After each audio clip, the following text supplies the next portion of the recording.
जय हिंद। मैं सौरभ और आप मेरे साथ टेस्ट संख्या 38 यानी 38 में जुड़ रहे हैं और जो टेस्ट पेपर आपका हुआ है उसका विश्लेषण लेकर मैं सौरभ आपके साथ उपस्थित हूं। ध्यान देंगे, आपका पहला प्रश्न है, भारतीय भाषा में 1857 के विप्लव के कारणों पर लिखने वाला प्रथम भारतीय कौन था? उत्तर है वीडी सावरकर। वीडी सावरकर को हम विनायक दामोदर सावरकर भी कहते हैं या फिर उन्हें ही हम वीर सावरकर के नाम से भी जानते हैं। यह प्रश्न यूपीपीएससी के प्री एग्जाम्स में आया हुआ था। अब बात जब विनायक सावरकर की आई है तो इनके बारे में थोड़ा सा डिटेल से जानते हैं, जैसे कि इन्हें स्वतंत्र वीर के नाम से भी जाना जाता है। साथ ही साथ एक बात और भी ध्यान देंगे कि इन्होंने अस्पृश्यता उन्मूलन की अध्यक्षता 25 फरवरी 1931 को करी थी। एक बात और भी ध्यान देंगे कि करंट से जुड़ा हुआ एक मुद्दा होगा कि जो पोर्ट ब्लेयर हवाई अड्डा था उसका नाम बदल करके और वीर सावरकर के नाम पर रख दिया गया। कुछ देर पहले मैंने कहा अस्पृश्यता उन्मूलन, तो यहां से भी एक थॉरली क्वेश्चन बनता है कि अस्पृश्यता उन्मूलन भारत के संविधान के अनुच्छेद 17 में वर्णित है। एक बात और भी आप ध्यान देंगे कि जो पोर्ट, अभी मैंने नाम लिया पोर्ट ब्लेयर, तो पोर्ट ब्लेयर है कहां? तो आपने सुना होगा अंडमान निकोबार द्वीप समूह, तो अंडमान निकोबार द्वीप समूह की राजधानी है क्या? Port Blair. आपने यह भी सुना होगा कि अंडमान निकोबार में कुछ जो ऊपर वाले हिस्से हैं वो अंडमान के हैं और जो नीचे वाले हिस्से हैं वो निकोबार के हैं। तो ध्यान देंगे कि जो अंडमान को 4 भागों में बांटा गया, ठीक, तो उसमें से जो साउथ अंडमान है उस पर आपका शहर पोर्ट ब्लेयर स्थित है। ठीक है, तो इस प्रश्न से हमें इतनी जानकारी मिलती है। बढ़ते हम अपने दूसरे प्रश्न की तरफ। पहला पंचवर्षीय योजना किस मॉडल पर आधारित था? उत्तर है हेराल्ड डॉमर मॉडल। अब जब बात आती है पंचवर्षीय योजनाओं की तो थोड़ी सी जानकारी इनके बारे में भी हम एकत्रित कर लेते हैं, और चूंकि पेपर हाथ से लिखा हुआ है तो आप इसमें थोड़ा सा मेरा सहयोग करेंगे। ठीक है, वैसे मैं कोशिश भी करता चलूंगा कि मैं इसे ट्रिक भी करता चलूं, लेकिन जो क्वेश्चन ट्रिक नहीं हो पाएगा उसे आप अन्यथा नहीं लेंगे। अब आइए बात करते हैं हम लोग पंचवर्षीय योजना की। तो ध्यान देंगे कि सबसे पहली बार जो पंचवर्षीय योजना हुई वो 8 दिसंबर 1951 को, ठीक, उस समय के तत्कालिक प्रधानमंत्री कौन रहे? जवाहरलाल नेहरू। ध्यान देंगे कि पहली पंचवर्षीय योजना देश तुरंत आजाद हुआ था और हमारे पास बहुत ज्यादा खुद को सरवाइव करने का संसाधन नहीं था। कृषि हमारे लिए एकमात्र आधार था। इस वजह से हमने अपने पहले पंचवर्षीय योजना में सबसे ज्यादा जोर कृषि पर दिया। और यहां से एक प्रश्न भी बनता है कि पहली पंचवर्षीय योजना में किस चीज की प्राथमिकता दी गई? तो पहली पंचवर्षीय योजना में कृषि को प्राथमिकता दी गई। साथ ही साथ अब कृषि को बढ़ावा देने के लिए क्या किया गया? बांध बनाए गए, ताकि उन बांधों से जो पानी स्टोर होगा उनको हम कृषि के तौर पर लगा पाएंगे। अब एक बात आप ध्यान देंगे कि उसी के दौरान जो भाखड़ा नांगल डैम बना जो सतलज रिवर पे बना, हीराकुंड डैम बना जो महानदी पे बना, वो कब बना था? पहली पंचवर्षीय योजना के दौरान ही बना था। साथ ही साथ हमारे देश में पहली पंचवर्षीय योजना में ही 5 IITs भी खोले गए थे। ठीक है, एक बात और भी आप ध्यान देंगे कि उसी समय कौन बना? योजना आयोग, जो कि 1951 से लेकर के और कब तक चला? तो अगर कार्यकाल देखें तो 2017 तक चला। लेकिन आपको पता है कि 2014 में मोदी गवर्नमेंट आने के बाद जो 12वीं पंचवर्षीय योजना चल रही थी जिसका कार्यकाल 2017 में पूरा होना था, उसको बीच में ही डिले करके रोक करके और किया क्या गया कि 2015 में 1 जनवरी 2015 को नीति आयोग की स्थापना कर दी गई। ठीक है, तो आगे इसी में 1-2 फैक्ट्स और भी देखते हैं कि नीति आयोग जो बना उसका फुल फॉर्म क्या होता है। तो नीति आयोग का फुल फॉर्म होता है national institution for transforming India. ध्यान देंगे यहाँ पे इंस्टीट्यूशन वर्ड, ठीक है। साथ ही साथ नीति आयोग को क्या कहा जाता है? तो नीति आयोग एक थिंक टैंक है। और सबसे बड़ा डिफरेंस योजना आयोग और नीति आयोग में क्या है? तो योजना आयोग में क्या होता था कि जो ऊपर के लोग बैठे होते थे वो सब जगह के लिए समान योजनाएं बनाते थे। जैसे मान लीजिए लक्ष्य रखा गया कि 50% या 70% साक्षरता दर होना चाहिए, तो वो सभी राज्यों के लिए वही लक्ष्य बनाया जाता था। जबकि नीति आयोग में क्या है कि छोटे लेवल से यानी ग्राम स्तर से चीज़ों का आकलन किया जाता है और जो समस्याएं हैं वह पहले राज्य स्तर पे आती है और राज्य फिर केंद्र को बताता है और इस हिसाब से उसके विकास की काम की जाती है। यही वजह है कि कहीं ना कहीं नीति आयोग को थिंक टैंक के नाम से भी जाना जाता है। एक प्रश्न यहां से और इंपॉर्टेंट बन सकता है कि योजना आयोग के अंतिम उपाध्यक्ष कौन थे? तो मोंटेक सिंह अहलुवालिया जो थे वह योजना आयोग के अंतिम उपाध्यक्ष थे। अब ध्यान देंगे कि चाहे वो योजना आयोग हो या फिर नीति आयोग हो, दोनों के अध्यक्ष कौन होते हैं? तो प्रधानमंत्री होते हैं। तो पहले भी अध्यक्ष जो थे वो प्रधानमंत्री थे, और अभी जो अध्यक्ष हैं वो भी कौन होंगे? प्रधानमंत्री ही होंगे। ठीक है, उम्मीद करता हूं कि आपको इतनी जानकारी समझ में आ गई होगी। बढ़ते हम अपने अगले प्रश्न की तरफ। कौन सी पंचवर्षीय योजना थी जिसे 1 वर्ष पहले ही समाप्त कर दिया गया था? उत्तर है 5वीं पंचवर्षीय योजना, जिसको कि 1 वर्ष पहले ही समाप्त कर दिया गया था। उसका जो ड्यूरेशन था वो 1974 से लेकर 1979 यानी कि 79 तक था, लेकिन 1978 में ही उसे रोक दिया गया। कारण क्या था कि देश में पहली बार 1977 के बाद पहली बार गैर कांग्रेसी सरकार बनी थी। ठीक है, और प्रधानमंत्री कौन बने थे? मोरारजी देसाई बने थे, और जो पंचवर्षीय योजना चल रही थी उसको वहीं पर रोककर और एक नया इंफ्रास्ट्रक्चर देने का उन्होंने प्रयास किया। ठीक, जिसकी चर्चा मैं आपके साथ थोड़ी देर में करूंगा। अब आइए, जब बार बार पंचवर्षीय योजना हमारे लिए इतना महत्वपूर्ण होता जा रहा है तो हम अपने सभी पंचवर्षीय योजनाओं को थोड़ा थोड़ा देखते चलते हैं जहां से प्रश्न बनते हैं। जैसे पहली पंचवर्षीय योजना 1951 से लेकर 1956 तक, प्रधानमंत्री कौन था? श्री जवाहरलाल नेहरू। और किस मॉडल पे आधारित था? तो अभी अभी आपने पढ़ा, हेराल्ड डॉमर मॉडल पे। मेन थीम क्या था? कृषि को बढ़ावा देना। ठीक है, दूसरी पंचवर्षीय योजना कब हुई? तो 1956 से 1961, यानी 5-5 साल का ये टर्म चलता रहा था। ठीक, प्रधानमंत्री वहीं जवाहरलाल नेहरू थे, और इसका मॉडल क्या था? तो यह पीसी महालनोबिस मॉडल पे आधारित था। अब ध्यान देंगे कि पहली पंचवर्षीय योजना में हमने कृषि का लक्ष्य रखा था, और वो हमने जितना लक्ष्य रखा था डेवलपमेंट का उससे बढ़ करके प्राप्त किया था। इस वजह से अगली बार क्या हुआ कि हमने भारी उद्योग को प्राथमिकता दिया कि हमारे यहाँ स्टील प्लांट लगाए जाएं। ठीक, जैसे भिलाई संयंत्र लगा और बोकारो स्टील प्लांट लगा, तो इन सभी चीज़ों को लगा करके और देश को और सुदृढ़ बनाने के लिए भारी उद्योग दूसरी पंचवर्षीय योजना का मुख्य लक्ष्य रहा। ठीक है, जिसका वजह है कि दूसरी पंचवर्षीय योजना को भौतिकवादी योजना के नाम से भी जाना जाता है, और पीसी महालनोबिस का जो पूरा नाम होगा वो क्या होगा? प्रशांत चंद्र महालनोबिस। ठीक है, आते हैं तीसरी पंचवर्षीय योजना की तरफ। तो जो तीसरी पंचवर्षीय योजना थी वो 61 से 66 तक थी, और यह किस मॉडल पे आधारित थी? तो जॉन सैंडी और सुखमय चक्रवर्ती मॉडल पे आधारित था। एक बात आप और भी ध्यान देंगे कि इसमें क्या किया गया कि पहली बार पंचवर्षीय योजना में कृषि को प्राथमिकता दी गई थी, और दूसरी वाली में भारी उद्योग को। अब दोनों को मिलाकर समावेशी विकास की बात कही गई। तो ध्यान दें कि समावेशी विकास पर बल कब दिया गया? तीसरी पंचवर्षीय योजना में। साथ ही साथ एक बहुत बड़ा बदलाव देखा गया कि तीसरी पंचवर्षीय योजना में गेहूं की खेती पर ज्यादा ध्यान केंद्रित करते हुए गेहूं के प्रोडक्शन को बढ़ावा दिया गया। एक बात आप ध्यान देंगे कि आपको पता है कि 1962 में हमने भारत चीन के साथ युद्ध किया, और 1965-66 में भारत का युद्ध पाकिस्तान के साथ हुआ। यही वजह रहा कि जो विकास पर पैसा खर्चा करना था, जो बजट विकास के लिए लगाया गया था, वो बजट हमें युद्ध पे खर्च कर अपनी रक्षा के लिए खर्च करना पड़ा। और यही वजह रहा कि जो लक्ष्य हम रख पाए थे तीसरी पंचवर्षीय योजना के दौरान वो हम पूरा नहीं कर सके, और पूरा नहीं कर सकने के कारण ही अब देखिए, जब भी लक्ष्य पूरा नहीं हुआ तो हुआ क्या कि एक कॉन्सेप्ट लाया गया प्लान हॉलिडे का। एक कॉन्सेप्ट लाया गया प्लान हॉलिडे का। प्लान हॉलिडे के अंतर्गत क्या किया जाता था कि अगली कोई पंचवर्षीय योजना न बनाकर बल्कि जो लक्ष्य रखा गया उसी को आगे एक एक साल तक बढ़ाकर पूरा किया जाने का कोशिश किया जाता है।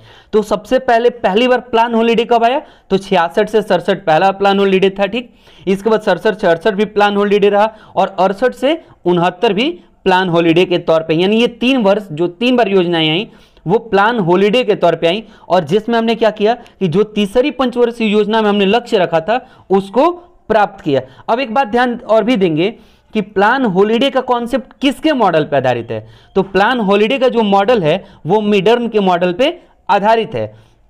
अगली बात करते हैं हम लोग चौथी पंचवर्षीय योजना की। तो चौथी पंचवर्षीय योजना हमें पता है कि हर 5 साल का होता था, तो कब का होगा? तो 1969 से 1974 तक, और इस समय हमारे देश की प्रधानमंत्री कौन थी? श्रीमती इंदिरा गांधी थी।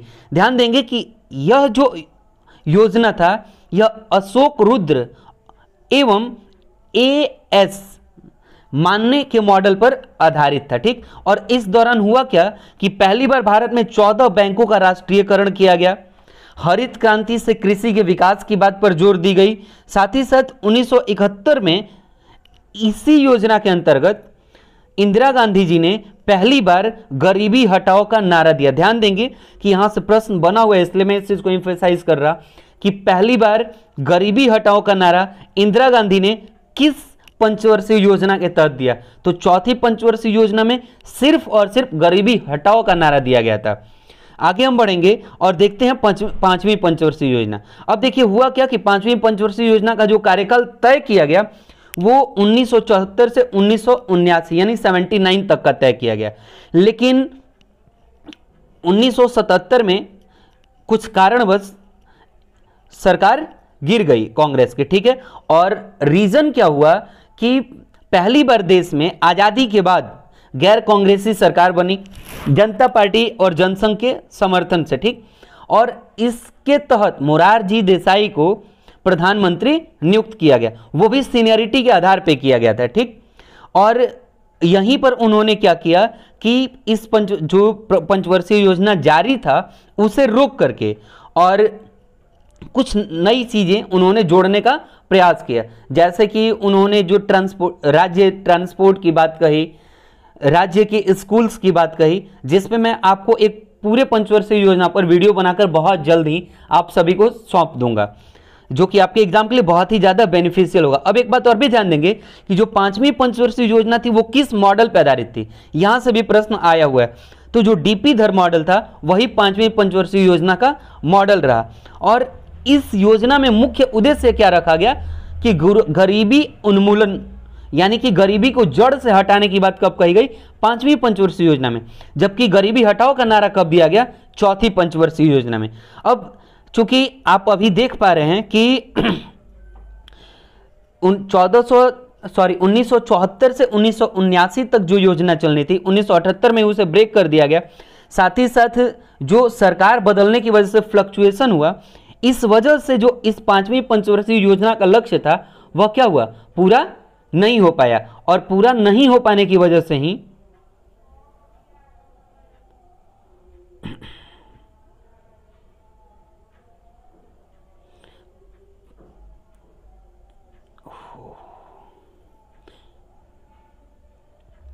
ध्यान देंगे कि पूरा नहीं हो पाने की वजह से ही यहां पर भी उसी प्लान हॉलिडे का यानी जो मिडन का मॉडल था प्लान हॉलिडे उसको लाया गया।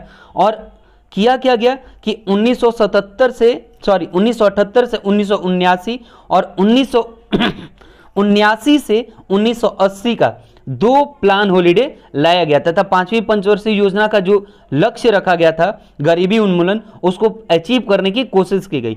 और इसके बाद फिर छठवीं पंचवर्षीय योजना 1980 से 85, सातवीं 1985 से 1990 और फिर एक बार प्लान हॉलिडे आता है सातवीं के बाद 1990 से 1991 और 1991 से 1992 का। ठीक है, इसके बाद आठवीं पंचवर्षीय योजना आती है 1992 से 97 और उसके बाद लगातार यह कार्य जारी रखता है। 2014 में जब नरेंद्र मोदी गवर्नमेंट बनती है तो 1 जनवरी 2015 को नीति आयोग की स्थापना होती है। लेकिन जो 12वीं पंचवर्षीय योजना जिसका कार्यकाल 2012 से 2017 रहता उसको वैसे ही जारी रखा जाता है। और मार्च 2017 को जब 12वीं पंचवर्षीय योजना का समय पूरा होता है तो वहीं से योजना आयोग को समाप्त कर दिया जाता है।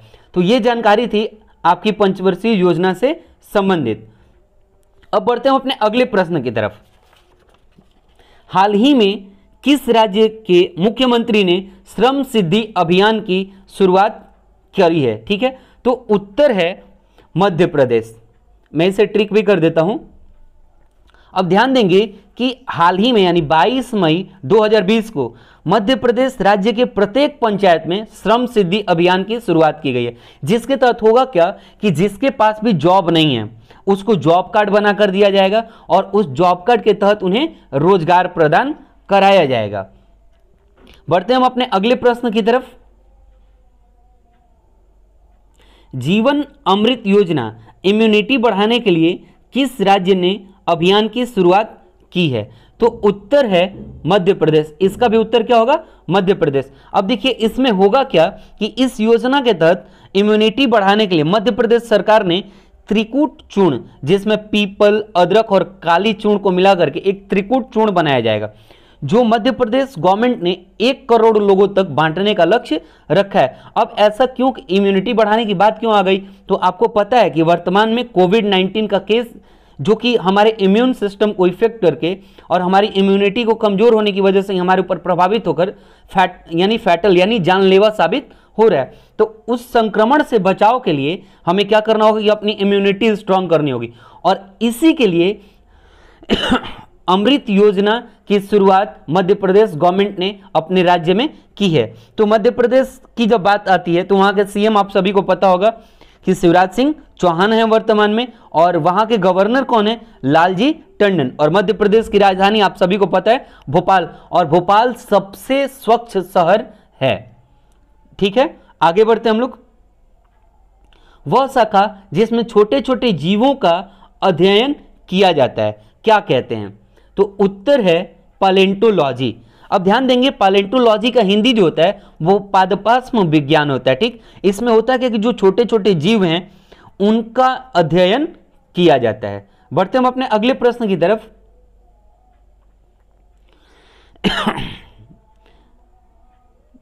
विज्ञान की वह शाखा जो जीवन या पृथ्वी से परे मौजूद जीवन की संभावनाओं से संबंधित है उसको क्या कहते हैं? उत्तर है एक्सोबायोलॉजी। अब ध्यान देंगे एक्सोबायोलॉजी में होता क्या है? तो जो अन्य ग्रह हैं, ठीक, एक बार फिर से सुनेंगे, एक्सोबायोलॉजी में होता क्या है? तो अन्य ग्रहों पर जीवों के उत्पत्ति के संभावित अध्ययन को हम एक्सोबायोलॉजी कहते हैं। जैसे हम कहते हैं कि मंगल पर जीवन पॉसिबल है, तो वहां पर जो जीवन के उत्पत्ति की जो संभावना है उसी के अध्ययन को हम क्या कहेंगे? एक्सोबायोलॉजी कहेंगे। इसमें एक वर्ड आया हुआ है जेरेंटोलॉजी। तो जेरेंटोलॉजी किसे कहते हैं? जो वृद्ध व्यक्ति हैं उनके बारे में अगर स्टडी की जाए तो उसे जेरेंटोलॉजी कहते हैं। और एक वर्ड आया हुआ है प्राइमेटोलॉजी। तो प्राइमेट्स के स्टडी को क्या कहते हैं? प्राइमेटोलॉजी। बढ़ते हम अपने अगले प्रश्न की तरफ। प्रश्न संख्या 8, छिपकली के अध्ययन को क्या कहा जाता है? आप सभी को पता है छिपकली के अध्ययन को क्या कहा जाता है? सोरोलॉजी। और ऑफियोलॉजी के इसके अध्ययन को कहा जाता है सांपों के। और एंटोमोलॉजी जो चींटी हुए या फिर कीट हुए इन सब के अध्ययन को क्या कहा जाता है? एंटोमोलॉजी। ठीक है, बढ़ते हम अपने अगले प्रश्न की तरफ।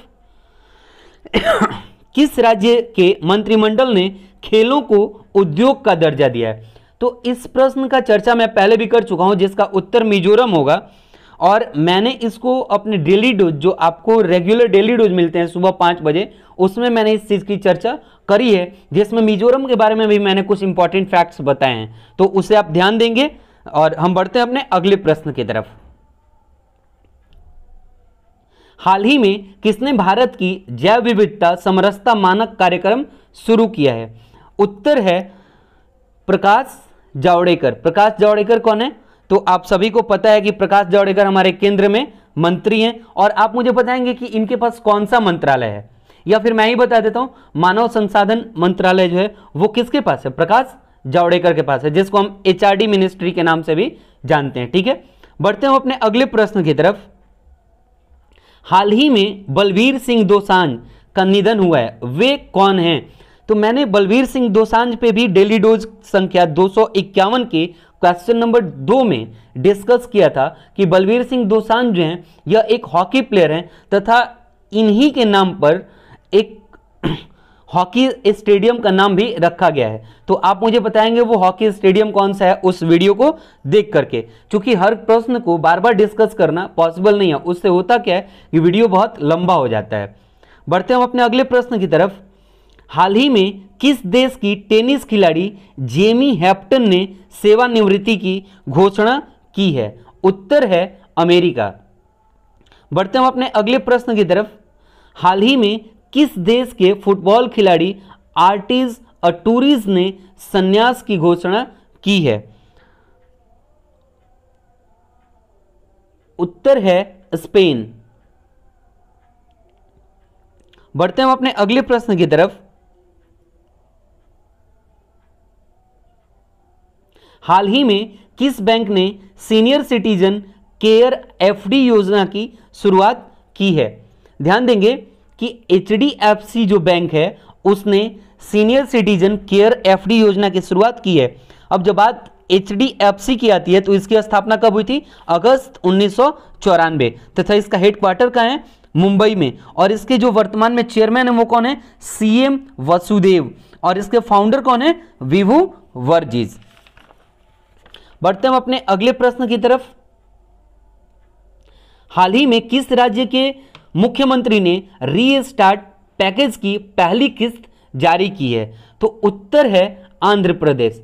अब आंध्र प्रदेश के बारे में जो इंपॉर्टेंट फैक्ट्स हैं उनको हम इसलिए जानेंगे क्योंकि आंध्र प्रदेश चर्चा का विषय बना रहा है। जैसे आंध्र प्रदेश के सीएम कौन है? तो वाई.एस. जगनमोहन रेड्डी। गवर्नर कौन है? विश्वभूषण हरिचंदन। और इसकी राजधानी, तो ध्यान देंगे कि अभी आंध्र प्रदेश की राजधानी जो है वो हैदराबाद है। जब से यानी 2014 से अलग हुआ 2024 तक आंध्र प्रदेश की राजधानी यानी 10 वर्षों तक कहाँ रहेगा? हैदराबाद रहेगा। ठीक है।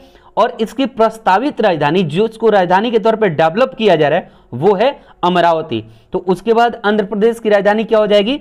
अमरावती हो जाएगी। और मैंने आंध्र प्रदेश से रिलेटेड फैक्ट्स जो हैं डेली डोज संख्या 251 के क्वेश्चन नंबर 9 में डिस्कस करा हुआ है। लेकिन इसके अलावा भी ध्यान देंगे कि आंध्र प्रदेश में जो विधानसभा सीट है वो कितना है?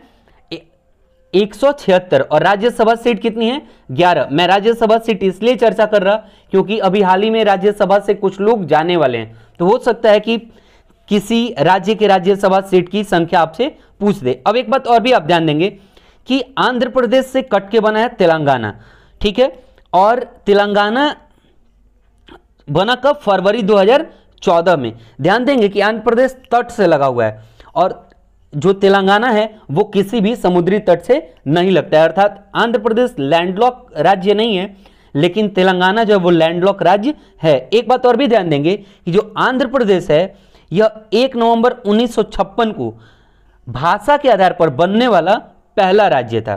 ठीक है। तो इतने फैक्ट्स, इसके साथ साथ एक फैक्ट्स और भी आप जोड़ लेंगे कि आंध्र प्रदेश को भारत का धान का कटोरा कहा जाता है क्योंकि आंध्र प्रदेश में जो भी फसल उगाए जाते हैं उसका 77% फसल अकेले धान के तौर पे उगाया जाता है।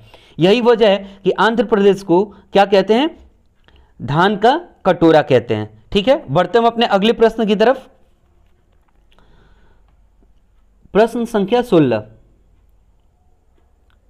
हाल ही में तसाई इंग वेन किस देश की राष्ट्रपति बनी हैं? उत्तर है ताइवान। अब ताइवान से रिलेटेड कुछ फैक्ट्स देखते हैं। ये ताइवान जो है वो पूर्व एशिया में स्थित एक द्वीप है। ध्यान देंगे कि यह चीनी गणराज्य का एक अंग माना जाता था। ठीक। लेकिन रीजन क्या है कि 16 जून 2016 से रीजन क्या है कि यह अपने आप को चीनी गणराज्य से स्वतंत्र मानता है। ठीक। और जो साई इंग वेन है यह इससे पहले यानी कि 16 जनवरी 2016 को पहली बार ताइवान के प्रथम महिला राष्ट्रपति के तौर पे चुनी जा चुकी थी तथा यह दोबारा फिर से वहां की राष्ट्रपति चुनी गई हैं। और इनका संबंध किस पार्टी से? क्योंकि कभी कभी पार्टी से भी संबंधित प्रश्न पूछ देता है।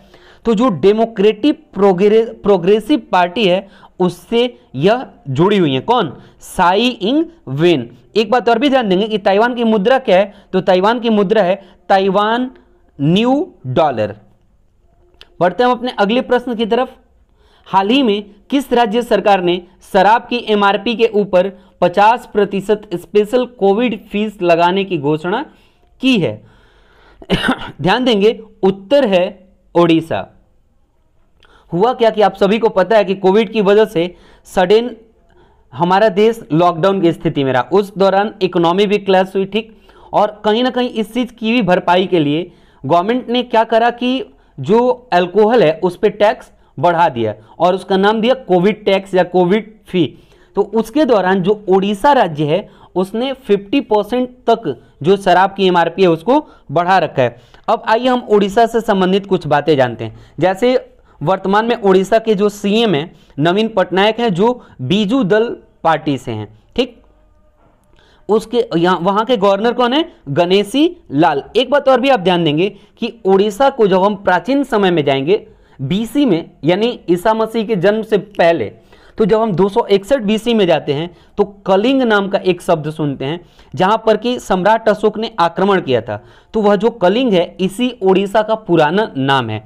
और ऐसा माना जाता है कि 261 बीसी में जब सम्राट अशोक ने कलिंग पर आक्रमण किया, उस दौरान भीषण रक्तपात हुआ और उस चीज से अशोक को युद्ध से नफरत हो गया और उसने उसके बाद क्या किया कि बौद्ध धर्म अपना लिया और उन्होंने यह प्रण किया कि मैं आगे कोई युद्ध नहीं करूंगा।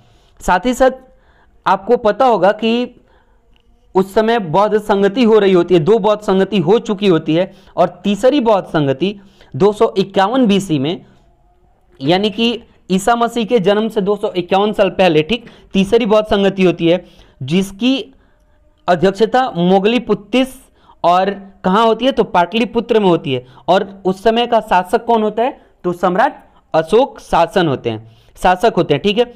और अगर वर्तमान समय की बात करें तो 1 अप्रैल 1936 को ओडिशा राज्य की स्थापना हुई और यही वजह है कि 1 अप्रैल को हम उत्कल दिवस या फिर उड़ीसा दिवस के रूप में मनाते हैं, ठीक है।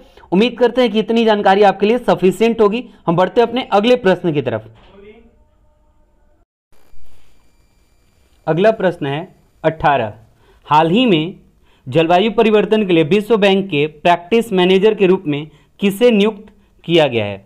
उत्तर है आभास झा, यानी आभास झा को नियुक्त किया गया, ठीक है। हम बढ़ते हैं अपने अगले प्रश्न की तरफ।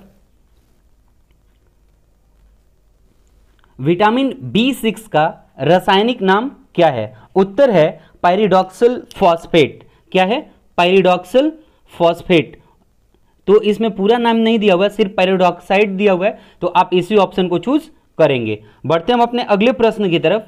बालों के अध्ययन को क्या कहते हैं? तो बालों के अध्ययन को हम कहते हैं ट्रिकोनोलॉजी। क्या कहते हैं? ट्रिकोनोलॉजी। तो हमारा ऑप्शन हो गया सी। ध्यान देंगे इसमें एक ऑप्शन और भी है, वो क्या है? पल्मोनोलॉजी। तो पल्मोनोलॉजी किसको कहते हैं? अस्थमा और जो ट्यूबरकुलोसिस, यानी ट्यूबरकुलोसिस का शॉर्ट फॉर्म होता है टीबी, ठीक। तो अस्थमा और जो टीबी का जांच होता है उसको कहते हैं पल्मोनोलॉजी। और जो हिस्टोलॉजी है उसमें हम क्या करते हैं कि माइक्रोस्कोपिक स्ट्रक्चर ऑफ जो सेल्स हैं या फिर जो टिश्यूज हैं, किसके? तो जानवरों के या फिर पौधों के, तो उनका अध्ययन हम किस में करते हैं? हिस्टोलॉजी में, ठीक है। बढ़ते हम अपने अगले प्रश्न की तरफ। ऑप्शन है पेनिसिलिन और A.B दिया हुआ है। इसका मतलब क्या है कि पेनिसिलिन का यूज जो है वो किस संदर्भ में किया जाता है? तो ध्यान देंगे कि पेनिसिलिन का जो यूज है वो औषधि और बोकाइटिस के तौर पे किया जाता है, ठीक है। किसके तौर पे? औषधि और बोकाइटिस के तौर पे। एक बात और भी आप ध्यान देंगे कि पेनिसिलिन की खोज जो है वो किसने की? अलेक्जेंडर फ्लेमिंग ने करी है, ठीक है। बढ़ते हम अपने अगले प्रश्न की तरफ। हाल ही में किस राज्य सरकार ने कोरोना वायरस से मरने वाले परिवार को 4 लाख रुपए देने की घोषणा की है? उत्तर है बिहार। अभी हाल फिलहाल में बिहार में चुनाव भी होना है, तो ध्यान देंगे कि एक प्रश्न यहां से अभी बन सकता है कि बिहार विधानसभा सीट की संख्या कितनी है? तो उत्तर होगा 243 तथा लोकसभा सीट कितना है? 40, ठीक, 40। और राज्यसभा सीट कितना है? 16। और विधान परिषद यानी जो MLC का चुनाव होता है उसकी सीट कितना है? तो 75। बिहार के CM कौन है? तो जो वर्तमान में हम वो नीतीश कुमार हैं। गवर्नर कौन है? फागू चौहान। और कैपिटल कहां बिहार की? पटना। एक बात आपको और भी पता होगा कि 1916 में पटना बना, ठीक है। और एक बात और भी आप ध्यान देंगे कि बिहार से उड़ीसा कब अलग हुआ था? तो 1936 में। और फिर एक राज्य और कट के बना, कौन? झारखंड। कब? 2000 ईस्वी में, ठीक है। बढ़ते हम अपने अगले प्रश्न की तरफ। किस संस्थान ने अगप्पे चित्रा मैग्ना लॉन्च किया है? उत्तर है SCTIMC ने, ठीक है। बढ़ते हम अपने अगले प्रश्न की तरफ। इसका आंसर हो गया डी। बढ़ते हम अपने अगले प्रश्न की तरफ। किस राज्य के जिला प्रशासन ने प्रवासियों की मदद के लिए तत्पर योजना शुरू की है? उत्तर है झारखंड। ध्यान देंगे जो झारखंड सरकार है, जहां पर कि अभी वर्तमान में मुख्यमंत्री कौन है, तो वहां के जो वर्तमान में मुख्यमंत्री हैं कांग्रेस के अलायंस के साथ वहां सरकार बनी हुई है, और हेमंत सोरेन जो हैं वहां के मुख्यमंत्री हैं, और गवर्नर कौन है, द्रौपदी मुर्मू। एक बात और भी आपको पता होगा कि झारखंड की राजधानी कहां है, रांची, और झारखंड का सबसे बड़ा शहर कौन सा है, तो जमशेदपुर है। ठीक है, तो झारखंड सरकार ने अभी क्या की है, तत्पर योजना शुरू की है। ठीक है, तो ये बात आप ध्यान में रखेंगे। बढ़ते हम अपने अगले प्रश्न की तरफ। क्वेश्चन नंबर 25, रेलवे के किस क्षेत्र में रोबोट उपकरण विकसित किया गया है, तो उत्तर है कि south central railway. South central railway कहां है, तो सिकंदराबाद, और साउथ सेंट्रल रेलवे हम किसको बोलेंगे, दक्षिण मध्य रेलवे जोन को। ठीक है, तो उसी ने क्या किया है कि रेल बोट यानी रोबोट का उपकरण विकसित किया। किस लिए किया है, तो कोविड-19 में जो रेल के स्टाफ हैं हॉस्पिटल में, उनकी मदद के लिए रोबोट रेलवे ने विकसित कराया, जिससे कि संक्रमण से बचने में हमें क्या होगा, मदद मिलेगा। ठीक है, बढ़ते हम अपने अगले प्रश्न की तरफ। क्वेश्चन नंबर 26, विश्व स्वास्थ्य सभा के कार्यकारी बोर्ड के नए अध्यक्ष के रूप में किसको नामित किया गया है, तो उत्तर है डॉक्टर हर्षवर्धन को। किसको, ध्यान देंगे आप, क्वेश्चन नंबर 26 डॉक्टर हर्षवर्धन को। आपको यह भी पता होगा कि मैंने इस क्वेश्चन को डिस्कस करा था डेली डोज संख्या 250 में, प्रश्न संख्या 1 और प्रश्न संख्या 2 दोनों में, कि एक होता है WHO और एक होता है WHA। तो WHO के जो भी कार्य होते हैं उसमें किसको नियुक्त करना है, क्या करना है, वो सब डिसाइड कौन करता है, WHA, जिसमें टोटल सदस्य देश कितने हैं, 194 देश हैं। ठीक, जिसकी चर्चा मैंने और भी डिटेल से वहां की है डेली डोज संख्या 250 के प्रश्न संख्या 1 और 2 में, जिसे आप देख करके ज्यादा जानकारी ले सकते हैं। बढ़ते हैं अपने अगले प्रश्न की तरफ। हरियाणा में कौन सा पुरातात्विक स्थल है, तो उत्तर है राखीगढ़ी, क्योंकि आपको पता है लोथल कहां है, गुजरात में है। ठीक है, और धौलावीरा कहां है, यह भी गुजरात में है। ठीक, और जो राखीगढ़ी है इसके साथ साथ एक जगह और भी है, बनवाली, वो कहां है, तो हरियाणा में। ठीक है, बढ़ते हैं हम अपने अगले प्रश्न की तरफ। अगला प्रश्न मैथ्स का है, तो उम्मीद करते हैं कि आप बना लेंगे, अगर नहीं बना तो आप कमेंट में मुझे बताएंगे, मैं इसका सॉल्यूशन दे दूंगा। ठीक है, अगला प्रश्न है 29, कौन सा एल्यूमिनियम का अयस्क नहीं है, तो ध्यान देंगे आप कि एल्यूमिनियम का अयस्क कौन सा नहीं है, तो इसमें हम ऑप्शन से इसे पकड़ने का कोशिश करेंगे।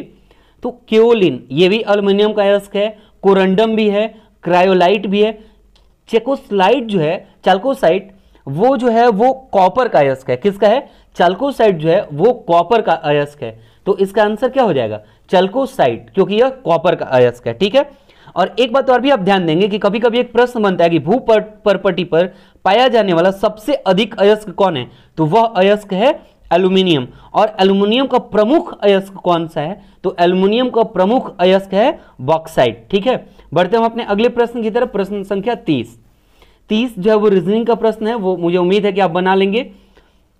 बढ़ते हैं प्रश्न संख्या 31 की तरफ। वसा में ग्रंथियां कहां स्थित होती हैं, तो वसा में ग्रंथियां जो हैं वो त्वचा में स्थिर होती हैं। ठीक है, और यही वजह है कि हमारे फैट को जब चेक करना हो तो BMI हम चेक कराते हैं। ठीक है, बढ़ते हैं अपने अगले प्रश्न संख्या 32 की तरफ। हाइपो का रासायनिक नाम क्या है, तो हाइपो का रासायनिक नाम जो है वो है सोडियम थियोसल्फेट। क्या है, सोडियम थायोसल्फेट, और इसका फॉर्मूला क्या होता है, तो Na2H2O3। बहुत बार इसका फॉर्मूला पूछा हुआ है सोडियम थायोसल्फेट का, जिसमें सोडियम और थायोसल्फेट 2:1 में होता है, यानी 2:1 में, जिसमें सोडियम होता है 2 और थायोसल्फेट होता है 1 रेशियो में। बढ़ते हम अपने अगले प्रश्न संख्या 33 की तरफ। निम्नलिखित में से किस देश के लोग क्वेसुआ नहीं बोलते हैं, तो इसका उत्तर है कोसोवो। कोसोवो देश के जो लोग हैं वो क्वेसुआ नहीं बोलते हैं, बाकी पेरू, बोलिविया या इक्वाडोर के जो लोग हैं वो क्वेसुआ बोलते हैं। अब देखिए इससे संबंधित बात, क्वेसुआ से संबंधित बात कुछ जानते हैं हम, तो ध्यान देंगे कि क्वेसुआ जो है वो क्या है कि दक्षिण अमेरिका का जो एंडीज पर्वत का क्षेत्र है, वहां के जो मूल निवासी हुए हैं उनके द्वारा क्वेसुआ भाषा बोली जाती है। ठीक, जो कि अब तो बहुत कम मात्रा में लोग बच गए हैं, लगभग 10 लाख की संख्या में ही वो लोग बचे हुए हैं जो क्वेस्वा लैंग्वेज का यूज करते हैं। तो जो दक्षिण अमेरिका से सटे जो एंडीज पर्वत का क्षेत्र है उसी रीजन में क्वेस्वा बोला जाता है, और कोसोवो जो जगह है वो वहां से संबंधित नहीं है। बढ़ते हम अपने अगले प्रश्न की तरफ। हैदराबाद में महिला यात्रियों के लिए आईटी कंपनी ने सी शटल लॉन्च किया। तो किस आईटी कंपनी ने? तो इंफोसिस जो है, इसी आईटी कंपनी ने क्या किया कि सी शटल लॉन्च किया। अब इसके अंतर्गत सबसे पहले आप ध्यान देंगे कि आईटी कंपनी में सबसे अगर बड़ी कंपनी है भारत की तो टीसीएस, ठीक, और इसके बाद दूसरे नंबर पर अगर कोई है तो वो है इंफोसिस। अब ध्यान देंगे आप कि इंफोसिस से संबंधित कुछ चीजें हम जानने का प्रयास करेंगे। इंफोसिस की स्थापना 7 जुलाई 1981 को हुई। हेडक्वार्टर कहाँ है? तो बेंगलुरु में, ठीक है। और इसके जो चेयरमैन वर्तमान में है वो कौन है? नंदन नीलकेनी। कौन है? नंदन नीलकेनी। और इसके जो एमडी और सीईओ हैं वो है सलील पारेख, ठीक है। अगला प्रश्न है 35। निम्नलिखित में से एंटीसेप्टिक का आविष्कार कहां किया गया था? उत्तर है स्कॉटलैंड। ध्यान देंगे कि स्कॉटलैंड की राजधानी कहां है? एडिनबर्ग। अब एक बात और भी ध्यान देंगे आप कि इसका जो सबसे बड़ा शहर है किसका? स्कॉटलैंड का, वो है ग्लासगो, और ग्लासगो में ही जो एंटीसेप्टिक बना था, ठीक। तो अगर देश पूछा तो स्कॉटलैंड, अगर जगह पूछता तो क्या होता? ग्लासगो, ठीक है। और किसने खोज किया था एंटीसेप्टिक का?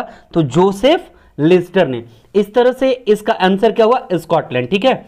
बढ़ते हम अपने अगले प्रश्न संख्या 36 की तरफ। ध्यान देंगे आप, निम्नलिखित में से किसने सौर मंदिर का निर्माण कराया था? तो सौर मंदिर का जो निर्माण कराया था वो थे नरसिंह वर्मन द्वितीय, ठीक है। अब एक बात और भी ध्यान देंगे कि जो सौर मंदिर है उसका संबंध किससे है, ठीक। तो ध्यान देंगे कि यह जो सौर मंदिर है वह पल्लव राजवंश के राजा जो थे, कौन? नरसिंह वर्मन द्वितीय, उन्हीं के शासनकाल में बनवाया गया था। और उस समय जो ये बनवाया गया था उस समय का जो सबसे व्यापारिक बंदरगाह था प्रसिद्ध, वो था महाबलीपुरम। और इस मंदिर का जो निर्माण काल था वो 700 ईस्वी से लेकर 728 ईस्वी तक था, ठीक है। बढ़ते हम अपने अगले प्रश्न की तरफ। प्रश्न संख्या 37। भूमध्य रेखा पर पृथ्वी की त्रिज्या कितनी है? तो भूमध्य रेखा पर पृथ्वी की जो त्रिज्या है वो 6378 किलोमीटर है, ठीक है। अब बात जब भूमध्य रेखा की आती है तो ध्यान देंगे आप कि पृथ्वी की सतह पर उत्तरी ध्रुव एवं दक्षिणी ध्रुव को जो समान दूरी से बांटता है वो रेखा कौन सी है? वही जो काल्पनिक रेखा है वो कौन सी है? भूमध्य रेखा है। एक बात और भी आप ध्यान देंगे, यह पृथ्वी को उत्तरी और दक्षिणी गोलार्ध में विभाजित करता है। साथ ही साथ जो भूमध्य रेखा है इस पर दिन और रात सालों भर यानी कि 12 महीने बराबर होते हैं। इसे एक और नाम से जानते हैं विषुवत रेखा, या इसी को हम 0 डिग्री अक्षांश रेखा भी कहते हैं। और इसी 0 डिग्री अक्षांश रेखा के 23.5 डिग्री ऊपर यानी उत्तर की तरफ, क्योंकि मैप में ऊपर जो है वो उत्तर होता है, नॉर्थ साइड होता है, ठीक है। तो 23.5 डिग्री उत्तर जब आप जाएंगे तो कर्क रेखा मिलेगा, और 23.5 डिग्री नीचे आएंगे तो मकर रेखा मिलेगा। कभी कभी ये प्रश्न पूछ देता है कि इनमें से कर्क रेखा कौन है? उत्तर में दिया रहता है 23.5 डिग्री उत्तर, ठीक। तो वहां पे आंसर क्या हो जाएगा आपका कि भूमध्य रेखा से 23.5 डिग्री उत्तर में कर्क रेखा है, ठीक है। बढ़ते हम अपने अगले प्रश्न की तरफ। प्रश्न संख्या 38। ऐरावतेश्वर मंदिर निम्नलिखित में से किस राज्य में स्थित है? उत्तर है तमिलनाडु। ऑप्शन बी आपका आंसर हुआ। अब तमिलनाडु के जो चीफ मिनिस्टर है वो कौन है? एडापड्डी के पलानीस्वामी, ठीक है। और वहां के गवर्नर कौन है? बनवारी लाल पुरोहित। ध्यान देंगे, बात आई है ऐरावतेश्वर मंदिर का। तो जो ऐरावतेश्वर मंदिर है इससे एक संबंधित प्रश्न बनता है, यह किस वास्तुकला का मंदिर है? तो यह द्रविड़ वास्तुकला का हिंदू मंदिर है, ठीक है। एक बात और भी आप ध्यान देंगे, यह तमिलनाडु राज्य के कुंभकोणम के पास दारासुरम एक जगह है वहीं पर स्थित है। तथा जैसे आपने कुछ देर पहले पढ़ा था सौर मंदिर, वो 8वीं शताब्दी का था, ठीक है। और यह जो है वो 12वीं सदी में किसने बनवाया? तो राजा चोल द्वितीय ने। और जो सौर मंदिर था उसे किसने बनवाया था? नरसिंह वर्मन द्वितीय ने। ध्यान रखेंगे, कभी कभी नाम में कंफ्यूजन हो जाता है इसलिए मैंने उसे दोहरा दिया, ठीक। अब जो ये ऐरावतेश्वर मंदिर है इसको यूनेस्को ने वैश्विक धरोहर स्थल के तरफ से अपने अंदर ग्रहित किए हुए, ठीक है। आगे बढ़ते हैं हम अपने अगले प्रश्न की तरफ। प्रश्न संख्या 29। क्यू शब्द किस से संबंधित है? तो उत्तर है बिलियर्ड्स। बिलियर्ड्स एक गेम है, गेम का नाम है, ठीक, और उसी से संबंधित है क्यू शब्द। बढ़ते हम अपने अगले प्रश्न संख्या 40 की तरफ। प्रार्थना समाज की स्थापना किस वर्ष की गई थी? तो प्रार्थना समाज की स्थापना जो है वो 31 मार्च 1867 को की गई थी। कब की गई थी? 1867, 31 मार्च। किसने की थी? तो ध्यान देंगे कि आत्माराम पांडुरंग, जिनका नाम प्रमुख तौर पे आता है, लेकिन दो लोग थे, एक आत्माराम पांडुरंग और दूसरे थे महादेव गोविंद रनाडे। कहां पर किए थे? तो मुंबई, यानी उस समय बंबई के नाम से जो विकसित था, ठीक है। और एक बात और भी आप ध्यान देंगे कि इन्होंने प्रार्थना समाज की स्थापना की क्यों? तो उस समय ईसाई मिशनरियों का जो बोलबाला था वो भारत में काफी बढ़ रहा था। लोग क्रिश्चियनिटी को अपना रहे थे, बहुत तरह के प्रलोभन दिए जा रहे थे, हिंदू धर्म का अस्तित्व धीरे धीरे कमजोर होता पड़ रहा था। और उसी अस्तित्व को बचाने के लिए तथा जो लोग ईसाई बन चुके थे उनको वापस हिंदू धर्म में कन्वर्ट कराने के लिए या अपने रीति रिवाज और प्रथा को बचाने के लिए, ईसाई मिशनरियों के प्रभाव को कम करने के लिए क्या किया गया? आत्माराम पांडुरंग और महादेव गोविंद रनाडे के द्वारा प्रार्थना समाज की स्थापना करी गई, ठीक है। अगले प्रश्न की तरफ बढ़ते हैं। प्रश्न संख्या है 41। रक्षा के संदर्भ में कोबरा का विस्तृत रूप क्या है? तो उत्तर है commando battalion for resolute action. क्या होगा?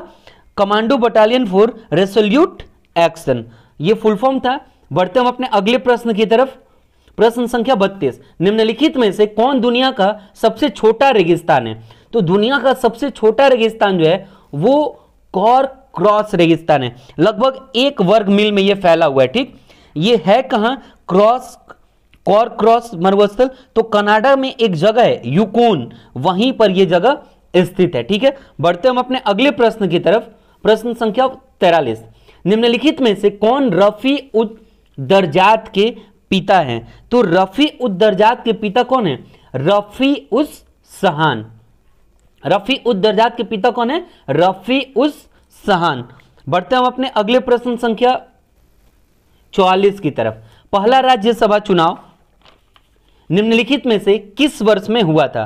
तो ध्यान देंगे कि पहला राज्यसभा जो चुनाव था वो 13 मई 1952 को हुआ था। तो इसका आंसर हो गया बी। अब 13 मई 1952 को जब हुआ था तो राज्यसभा से संबंधित कुछ चीजें हम जान लेते हैं। ध्यान देंगे कि राज्यसभा, आपने पढ़ा होगा कि 2 सदन है, एक उच्च सदन, एक निम्न सदन। तो राज्यसभा जो है वो उच्च सदन है और जो निम्न सदन है वो कौन है? लोकसभा। इसी वजह से लोकसभा विघटित होता है लेकिन राज्यसभा विघटित नहीं होता है। साथ ही साथ लोकसभा का कार्यकाल 5 वर्ष का होता है और 5 वर्ष के बाद फिर से चुनाव होता है और फिर नई सरकार बनती है। जबकि राज्यसभा में क्या होता है? यह 6 वर्ष के लिए जो भी चुने जाते हैं वो 6 वर्ष के लिए चुने जाते हैं। एक बात और भी आप ध्यान देंगे कि इसमें क्या होता है कि यह अस्थायी सदन माना जाता है, जिसके तौर पर हर 2 साल पर इसके 1/3 सदस्य क्या कर लिए जाते हैं? हट जाते हैं और उनके जगह पे फिर 1/3 सदस्य चुन लिए जाते हैं। राज्यसभा की कुल सीटें कितनी हैं? तो 245। और इसी 245 में राष्ट्रपति 12 लोगों को अपनी तरफ से क्या करते हैं? नामित करते हैं, ठीक है। और वो नामित करने का क्राइटेरिया क्या होता है कि जैसे मान लीजिए कोई अपने क्षेत्र में बहुत ही ज्यादा प्रख्यात है, जैसे सचिन तेंदुलकर हो गए, रेखा हो गई, अनुरागा हो गई, ठीक। तो ये लोग अपने अपने क्षेत्र में बहुत ज्यादा ख्याति प्राप्त किए हुए हैं। तो वैसे 12 लोगों को राज्यसभा में चुन करके और राष्ट्रपति भेजते हैं। और लोकसभा में भी होता है लेकिन 2 लोग को सिर्फ, ठीक है। और आगे बढ़ेंगे तो आप ध्यान देंगे अगले प्रश्न की तरफ कि गोल क्रांति किससे संबंधित है? तो गोल क्रांति का जो संबंध है वो आलू से है, ठीक है। बढ़ते हैं अपने अगले प्रश्न संख्या। तो 46 जो प्रश्न है वो मैथ्स का है। अगर आपसे नहीं बनेगा आप हमें कमेंट में बताएंगे। 47 भी, 48 भी, 49 भी। बढ़ते हैं प्रश्न संख्या 50 की तरफ। भारत की पहली मेगा विज्ञान प्रदर्शनी विज्ञान समागम कहां पर आयोजित की गई है? उत्तर है मुंबई। यह विज्ञान प्रदर्शनी जो है जिसका नाम क्या है? विज्ञान समागम, इसे कहां आयोजित किया गया है? तो मुंबई में आयोजित किया गया। कुछ वन लाइनर प्रश्न ये सब है जिनको आप डायरेक्ट रट के रखें, तो इनकी व्याख्या मैं करना उचित नहीं समझता, इसलिए मैं सिर्फ और सिर्फ वन लाइन के तौर पे इन्हें आगे बढ़ाते जा रहा हूं। बढ़ते हैं अपने अगले प्रश्न संख्या तो 51 भी जो है वो मैथ्स का प्रश्न है, 52 भी मैथ्स का प्रश्न है, 53 भी, 54 भी। ध्यान देंगे प्रश्न संख्या 55 की तरफ बढ़ते हैं। तो 55 प्रश्न संख्या क्या है कि हाल ही में विश्व तंबाकू निषेध दिवस कब मनाया गया? तो हाल ही में विश्व तंबाकू निषेध दिवस मनाया गया 31 मई को।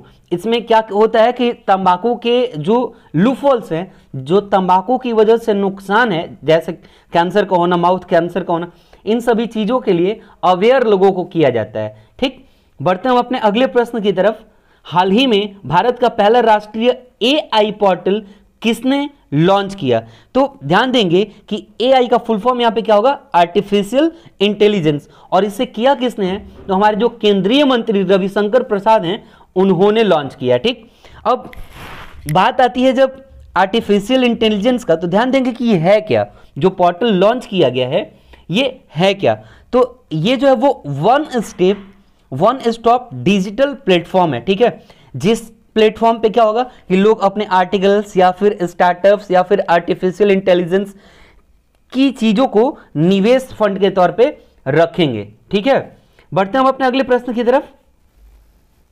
हाल ही में 30 मई को किस राज्य ने अपना राज्य दिवस मनाया? तो ध्यान देंगे कि 30 मई को गोवा जो है वो अपना राज्य दिवस मनाया। अब देखिए गोवा के जो सीएम है वर्तमान में वो कौन है? प्रमोद सावंत। ठीक है, और गवर्नर कौन है? सत्यपाल मलिक। एक बात और भी आप ध्यान देंगे कि गोवा का जो सबसे बड़ा शहर है वो है वास्को द गामा। अब जैसे ही वास्को द गामा शब्द आता है हमारे दिमाग में एक चीज रन करता है पोर्तुगीज के बारे में। ठीक, तो गोवा जो है वो सबसे पहले पुर्तगालियों के पकड़ में आया और सबसे बाद में भी आजाद होने वाला जगह कौन रहा? गोवा। गोवा आजादी के बाद भी 19 दिसंबर 1961 को पुर्तगालियों ने भारतीय प्रशासन को गोवा को सौंपा। तो सबसे पहले अगर कोई गुलाम हुआ था तो गोवा, और सबसे बाद में कोई आजाद हुआ तो वो शहर गोवा। ठीक है, गोवा की राजधानी कहाँ है? पणजी, आप सबको पता है। और गोवा से संबंधित एक प्रश्न पूछा है कि गोवा किस हाई कोर्ट के अंतर्गत आता है? तो बॉम्बे हाई कोर्ट जो है वो गोवा के सारे मसले देखता है। गोवा से सटे दो राज्य हैं, कौन कौन से? तो एक हो गया आपका कर्नाटक और एक हो गया आपका महाराष्ट्र। इन्हीं दोनों के बीच समुद्र तट पे गोवा है। ठीक है, एक बात और भी आप ध्यान देंगे कि गोवा, मैंने अभी इसको चर्चा किया कि गोवा जो है वो, गोवा का सबसे बड़ा शहर कौन सा है? Vasco the gamma. ठीक है, बढ़ते हम अपने अगले प्रश्न की तरफ। प्रश्न संख्या 58। हाल ही में आई रिपोर्ट के अनुसार वित्त वर्ष 2019-20 में FDI यानी फॉरेन डायरेक्ट इन्वेस्टमेंट प्रतिशत बढ़कर 73.46 बिलियन डॉलर हुई है। तो कितना प्रतिशत बढ़ा है? तो उत्तर है इसका कि 18% बढ़ा है। ठीक है, अगले प्रश्न की तरफ बढ़ते हैं। हाल ही में बेजान दारूवाला का निधन हुआ है, वे कौन है? तो ध्यान देंगे कि बेजान दारूवाला जो है वो प्रमुख तौर पे एक ज्योतिष है। ठीक, इनका जो क्षेत्र है वो ज्योतिष का है, लेकिन ये छोटी मोटी एक दो अपने किताबें भी लिखे हुए हैं। लेकिन हम यहां पर जब भी बात आएगी बेजान दारूवाला की, तो वो जो लिखे भी हैं वो ज्योतिष से संबंधित ही चीजें लिखे हैं। इसलिए जो बेजान दारूवाला का संबंध है वो किससे है? ज्योतिष से। बढ़ते हैं हम अपने अगले प्रश्न संख्या 60 की तरफ। हाल ही में मछली की नई प्रजाति पुटियंस सैक्टस किस राज्य में पाई गई है? तो पुटियंस सैक्टस जो है वो तमिलनाडु राज्य में पाई गई है। अब मैंने अभी तमिलनाडु की चर्चा तुरंत आपसे करी है, तो तमिलनाडु के बारे में आप पीछे से चीजें सीख चुके होंगे। एक बात मुझे याद आ रहा है बेजान दारूवाला के बारे में, जिसको मैं आपसे शेयर कर देता हूं, हो सकता है प्रश्न बन जाए कि बेजान दारूवाला किस शहर से संबंध रखते हैं। तो यह जो है वो अहमदाबाद के रहने वाले थे। ठीक है, और ये मुख्य पारसी धर्म के थे, लेकिन ये ज्योतिष में रुचि रखने के साथ साथ भगवान गणेश के जो हैं वो बहुत बड़े भक्त भी कहे जाते हैं। ठीक है, तो बढ़ते हम अपने अगले प्रश्न संख्या 61 की तरफ। हाल ही में किसने निःशुल्क ऑनलाइन करियर कौशल प्रशिक्षण शुरू किया है? उत्तर है रोजगार मंत्रालय ने। तो रोजगार मंत्रालय जो वो निःशुल्क ऑनलाइन करियर कौशल प्रशिक्षण शुरू किया है। बढ़ते हम अपना अगले प्रश्न संख्या 62 की तरफ। हाल ही में पंचगव्य में कोविड-19 की एक आयुर्वेदिक दवा बनाई गई है, इसका क्लिनिकल परीक्षण कहां शुरू होगा? उत्तर है राजकोट। कहां? राजकोट में। तो इसे भी आप वन लाइनर क्वेश्चन की तरफ से याद रखेंगे। अगला प्रश्न संख्या 63 है, भारत के जल व थल दोनों सीमा से सटे देश कौन कौन से हैं? तो ध्यान देंगे, जब जल और थल की बात करें कि भारत से सटा हुआ, तो आपको पता है कि नेपाल जो है वो सिर्फ और सिर्फ स्थल भूमि से सटा हुआ है, क्योंकि उस ऊपर चाइना है और नीचे भारत है। भूटान का भी वही है कि ऊपर चाइना है नीचे भारत है, ये होगा नहीं। अफगानिस्तान के साथ भी वही है कि ऊपर में भारत है, कहीं उसका कोई जल से टच करने वाला पार्ट नहीं है। नीचे आते हैं मालदीव, श्रीलंका, पाकिस्तान। तो श्रीलंका डायरेक्ट भारत से कहीं सटा नहीं है, ठीक। पाकिस्तान है कि ये जल और स्थल दोनों से सटा हुआ है, गुजरात के पास, लेकिन यह भी आंसर नहीं होगा। आगे बढ़ते हैं तो आप देखेंगे बांग्लादेश, पाकिस्तान और म्यांमार। तो बांग्लादेश जो है वो आप देखते हैं कि भारत में पश्चिम बंगाल से सटा हुआ है और नीचे जल से सटा हुआ है। साथ ही साथ पाकिस्तान भी गुजरात से सटा हुआ है और गुजरात के नीचे जो पानी वाला क्षेत्र है वहां पाकिस्तान भी लगता है। और म्यांमार भारत के 7 सिस्टर वाले जो रीजन है, मिजोरम हो गया, ठीक, उस सेक्टर से सटा हुआ है, साथ ही साथ नीचे जल से भी सटा हुआ है। तो इस तरह से आंसर हमारा हो जाएगा सी, ठीक है। बढ़ते हैं हम अपना अगले प्रश्न संख्या 64 की तरफ। अरब सागर में जल गिराने वाली नदी कौन कौन है? तो एक तो सिंधु नदी भी प्रमुख नदी है जिसका जल अरब सागर में गिरता है, लेकिन बात यहां पे आई है जिसमें ऑप्शन में सिंधु नदी है ही नहीं। तो ध्यान देंगे कि भारत की 2 नदियां, एक नर्मदा और दूसरी ताप्ती, जो नर्मदा और ताप्ती 2 नदियां हैं, इनका जल जो है वो अरब सागर में गिरता है। तो यहां तो आप ताप्ती तो ऑप्शन में है नहीं, आंसर होगा नर्मदा। एक बात और भी ध्यान देंगे आप कि अरब सागर जो है वो किस आकार का है, यह भी प्रश्न पूछा हुआ है। तो अरब सागर जो है वो त्रिभुजाकार सागर है, ठीक, जो दक्षिण से उत्तर की ओर, यानी कि नीचे से ऊपर की तरफ आप बढ़ेंगे तो ये क्या होता जाता है, क्रमशः संकरा होते जाता है, ठीक है। और यह आगे बढ़ के क्या होता है, फारस की इस खाड़ी से जाकर मिल जाता है, ठीक है। बढ़ते हम अपना अगले प्रश्न संख्या 65 की तरफ। किस मुगल बादशाह की मकबरा भारत से बाहर है? तो इसको हम ऑप्शन के तौर पे देखेंगे तो ध्यान देंगे कि इसमें एक ऑप्शन आपको आ रहा है शाहजहां। शाहजहां का मकबरा कहां है? आगरा में, ठीक। इसके बाद अगला ऑप्शन है हुमायूं। हुमायूं का मकबरा कहां है? दिल्ली में। जो निजामुद्दीन औलिया का मकबरा है उन्हीं के समीप में हुमायूं का भी मकबरा है। एक ऑप्शन आ रहा है औरंगजेब। तो औरंगजेब का मकबरा जो है वो खुलादाबाद में है, ठीक है। और अगला ऑप्शन है जहांगीर। तो जहांगीर का मकबरा जो है वो वर्तमान में लाहौर के पाकिस्तान, यानी लाहौर पाकिस्तान में है, और लाहौर के शहादरा नामक जगह पे जहांगीर का मकबरा है। तो इसका आंसर यही हो जाएगा जहांगीर, ठीक है। आगे बढ़ते हैं। वैसे एक और भी मुगल बादशाह हैं बाबर, जिनका मकबरा पहले भारत में उनको दफना दिया गया था, लेकिन फिर यहां से उनके ताबूत को उखाड़कर और काबुल भेज दिया गया था। तो लगभग यही 2 लोग हैं, एक जहांगीर और एक बाबर, जिनके मुकबरा कहां है? भारत से बाहर हैं। बाकी लगभग मुगल बादशाह को भारत में ही दफनाया गया है। बढ़ते हैं हम अपने अगले प्रश्न संख्या 66 की तरफ। किस राज्य में भारत की पहली कमर्शियल CNG बस को लॉन्च किया गया? तो उत्तर है केरल। ध्यान देंगे, केरल में यह बस की सुविधा जो है वो लॉन्च करी गई है। केरल के सीएम कौन है? तो पिनरई विजयन। और यहां के गवर्नर कौन है? आरिफ मोहम्मद खान। ये चीजें मैं बार बार इसलिए रिपीट करता हूं ताकि आपको ये याद ना करना पड़े, बल्कि ऑटोमेटिकली आपसे याद हो जाए। केरल की राजधानी आप सभी को पता है कहां है? तिरुवनंतपुरम। उसी को त्रिवेंद्रम भी कुछ लोग बोलते हैं। तो बढ़ते हम अपने अगले प्रश्न संख्या 67 की तरफ। ग्रांड बैंक कहां स्थित है? तो ध्यान देंगे आप कि ग्रांड बैंक जो है वो अमेरिका और अफ्रीका का जो क्षेत्र है वहां पर स्थित है। एक बात और भी आप ध्यान देंगे कि यह क्षेत्र जो है वो मछली बाहुल क्षेत्र है, ठीक है, यानी कि यहां पर मछलियां बहुत ज्यादा मात्रा में पाई जाती हैं।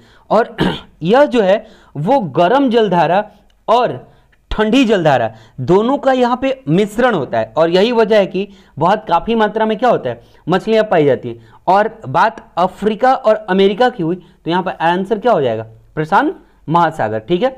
बढ़ते हैं अपने अगले प्रश्न की तरफ। देश का पहला ट्रांसजेंडर शेल्टर होम कहां बन रहा है? तो उत्तर है चेन्नई। चेन्नई में जो है वो देश का पहला ट्रांसजेंडर शेल्टर होम बन रहा है, जिसमें अभी हाल ही में खबर आया था कि हमारे फिल्म इंडस्ट्री के अक्षय कुमार ने 1.25 करोड़ रुपए दान दिए हुए हैं वहां पे। तो ऐसे तो अक्षय कुमार हमेशा इन सारी चीज़ों में आगे आते हैं जब भी कोई अच्छा नेक कार्य होता है, ठीक है। तो बढ़ते हम अपने अगले प्रश्न की तरफ। गरुड़ किन दो देशों के बीच संयुक्त सैन्य अभ्यास है?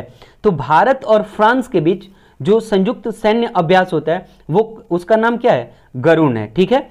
बढ़ते हम अपने अगले प्रश्न की तरफ।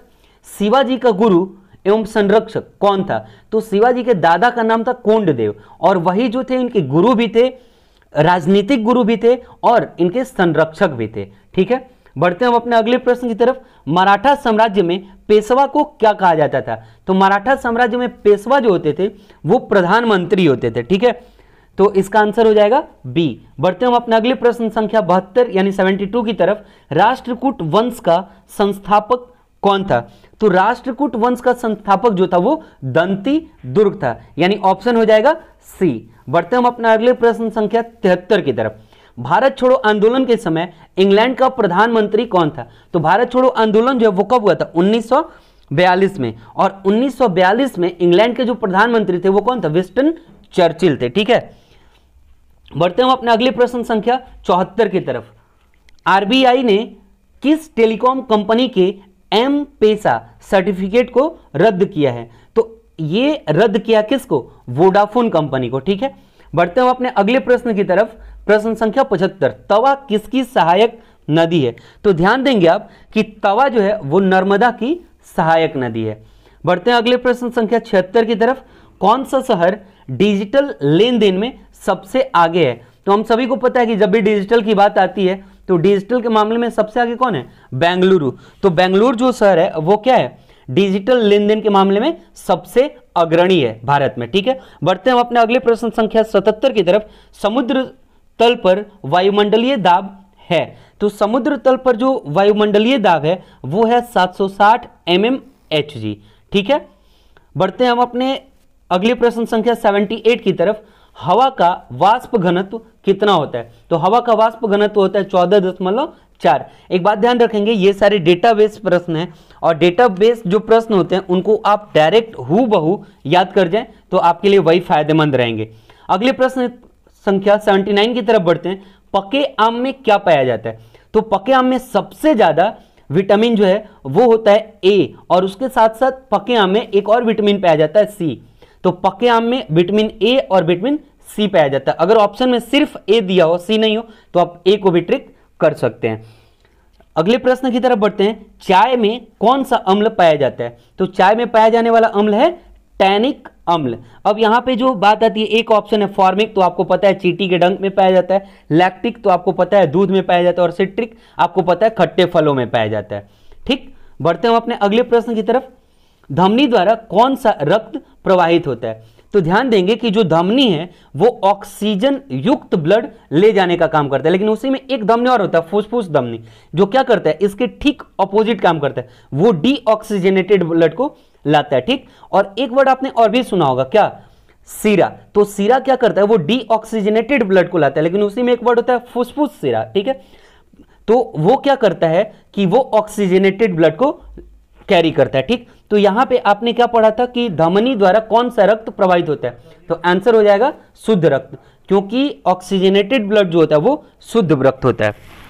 बढ़ते हैं अपने अगले प्रश्न संख्या 82 की तरफ। वायु में कौन सी गैस की मात्रा अधिक है? तो वायु में सबसे ज्यादा कौन सी गैस पाई जाती है? नाइट्रोजन। बढ़ते हैं अपने अगले प्रश्न संख्या 83 की तरफ। कौन विद्युत धारा का सबसे अच्छा चालक है? तो विद्युत धारा का सबसे अच्छा चालक माना जाता है चांदी को, और चांदी को हम इंडिकेट करते हैं एजी से, ठीक है। और एजी का जो एटॉमिक नंबर होता है वो कितना होता है? 47। इसमें एक वर्ड आया हुआ सोना, तो सोना को हम इंडिकेट करते हैं एयू से, और इसका एटॉमिक नंबर होता है 79। और एक वर्ड है लोहा, लोहा को हम इंडिकेट करते हैं Fe से, और इसका एटॉमिक नंबर होता है 26, ठीक है। बढ़ते हैं अपने अगले प्रश्न संख्या 84 की तरफ। सबसे अधिक तन्य तत्व कौन सा है? तो सबसे अधिक तन्य है सोना। अभी अभी इसने इसका एटॉमिक नंबर आपने जाना कितना होगा? 79, और इसका जो संकेत है वो Au है, ठीक है। बढ़ते हैं हम अपने अगले प्रश्न संख्या 85 की तरफ। शक्कर के घोल का तापमान बढ़ाने पर शक्कर की विलेयता क्या होगी? तो शक्कर की विलेयता क्या होगी? बढ़ जाएगी, ठीक है। बढ़ते हैं हम अपने अगले प्रश्न संख्या 86 की तरफ। यदि वायुमंडल न हो तो पृथ्वी कैसी दिखाई देगी? तो जब वायुमंडल नहीं होगा तो कोई भी चीज रिफ्लेक्ट नहीं करेगा, और जब कहीं से कोई रिफ्लेक्शन रुक जाए, सिर्फ ऑब्जॉर्प्शन हो, तो उस स्थिति में कोई भी चीज कैसा दिखेगा? काला दिखेगा। ठीक है, बढ़ते हैं अपने अगले प्रश्न संख्या 87 की तरफ। तो पानी का विशिष्ट गुरुत्व कितना होता है? तो पानी का विशिष्ट गुरुत्व जो होता है वो 1 ग्राम पर ml होता है। ठीक है, अगले प्रश्न के संख्या 88 की तरफ बढ़ते हैं। शरीर नियंत्रण में सहायक है, तो शरीर नियंत्रण में सहायक होता है आपका ब्रेन। ठीक है, यानी आपका मस्तिष्क। बढ़ते हैं हम अपना अगले प्रश्न संख्या के 89 की तरफ। रक्त को थक्का बनाने में मदद कौन करता है? तो रक्त को थक्का बनाने में मदद करता है विटामिन के। ठीक है, बढ़ते हैं हम अपने अगले प्रश्न संख्या 90 की तरफ। तो 90 जो वो मैथ्स का प्रश्न है, इसे आप अगर सॉल्व ना हो तो मुझे बता देंगे। 91 भी। और अगला प्रश्न संख्या 92। संविधान सभा की पहली बैठक कब हुई थी? तो संविधान सभा की पहली बैठक जो है वो 9 दिसंबर 1946 को हुई थी। हालांकि होना था इस दिन बैठक, और इसके उसी दिन अध्यक्ष चुने जाने वाले थे डॉक्टर राजेंद्र प्रसाद, लेकिन किसी कारणवश उनकी तबीयत हो गई खराब और वो पहुंच नहीं सके। यही वजह था कि 9 दिसंबर को अस्थायी अध्यक्ष के तौर पे डॉक्टर सच्चिदानंद सिन्हा को चुन लिया गया। ठीक है, और इसके बाद फिर एक दिन का टाइम गैप हुआ और 11 दिसंबर 1946 को अस्थायी अध्यक्ष के तौर पे डॉक्टर राजेंद्र प्रसाद को चुना गया। ठीक है, बढ़ते हम अपने अगले प्रश्न संख्या 93 की तरफ। अस्थायी अध्यक्ष के रूप में संविधान सभा में किसे चुना गया? तो अभी अभी मैंने इसका जिक्र किया, डॉक्टर राजेंद्र प्रसाद। ठीक है, बढ़ते हम अपने अगले प्रश्न संख्या 94 की तरफ। भारतीय संविधान को बनाने में कुल कितना समय लगा था? आप सभी को पता है 2 वर्ष 11 महीना और 18 दिन का समय लगा था। अगला प्रश्न संख्या है 95। उत्तरी प्रशांत महासागर में अंतरराष्ट्रीय तिथि रेखा का विचलन का कारण क्या है? तो इसका जो कारण है, आप ध्यान देंगे कि एल्यूसिपन द्वीप समूह जो है वही इसके विचलन का कारण है। बढ़ते हम अपने अगले प्रश्न संख्या 96 की तरफ।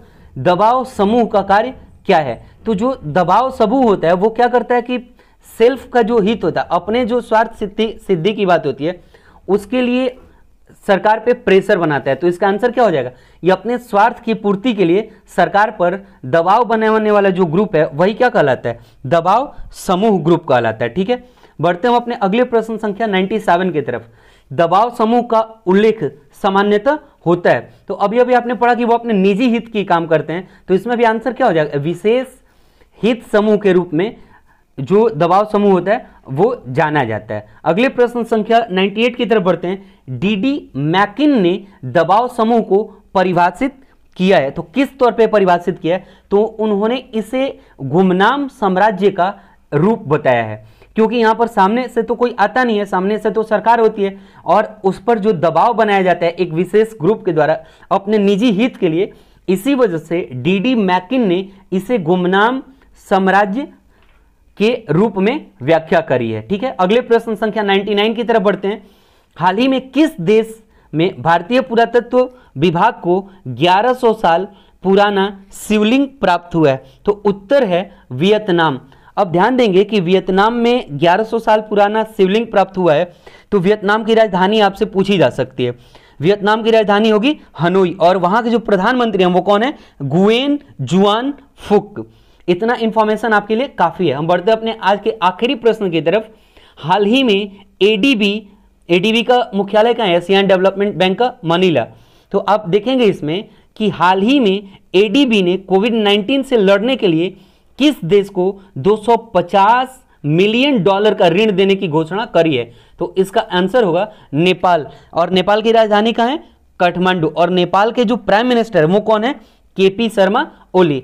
अपने तरफ से मैंने एक ऑथेंटिकेटेड सॉल्यूशन देने का प्रयास आप सभी तक किया है, लेकिन हो सकता है कि बोलने के क्रम में कोई चीजें मेरे से गलत बोली जा चुकी हों, तो उस चीज को आप तथ्य के साथ कमेंट में मुझे मेंशन करेंगे। अगर वो चीज आपकी सही होगी तो मैं उसे करेक्शन करूंगा। फिर मिलते हैं अगले सेट में, तब तक के लिए जय हिंद।